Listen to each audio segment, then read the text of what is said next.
There's going to be some big issues facing Congress in the next 6 months, but the biggest of them all is the level of federal spending. Now, there's been a little bit of good news since the beginning of the year, and the amount of federal deficit spending has diminished slightly.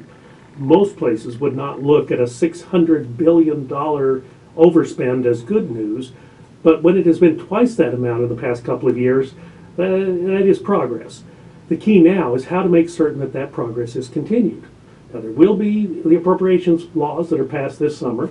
It's important to keep the lid on federal spending during this time. And as we've seen over the past year, from time to time, there will be emergencies that will require the expenditure of additional federal dollars. It's essential that during the appropriations process that Congress does not spend all the money and we save some in case we need it for an unanticipated event.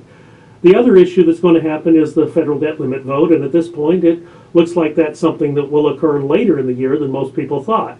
But nevertheless, it is going to happen. The good news here is that federal spending has diminished slightly, and that's delayed the time where the next fight will have to be fought. But the next time the vote is taken, and certainly there's going to have to be an additional effort at controlling federal spending. Some of the federal spending is not even on the books yet, which would include spending for the president's expansion of the health care law. Certainly that has to be on the table as well. So as we go into the fall, it will be an interesting time. The appropriations process will occur this summer. Keep an eye on that because that will give you some indication of what to expect in the next 3 months. And quite honestly, the whole fight leading up to 2014 will be about federal spending. Do remember this. The House of Representatives is the reason that federal spending has diminished over the last 2.5 years. There was no incentive for the president to curtail his spending. There was no incentive for the Democratic Senate to forestall federal spending.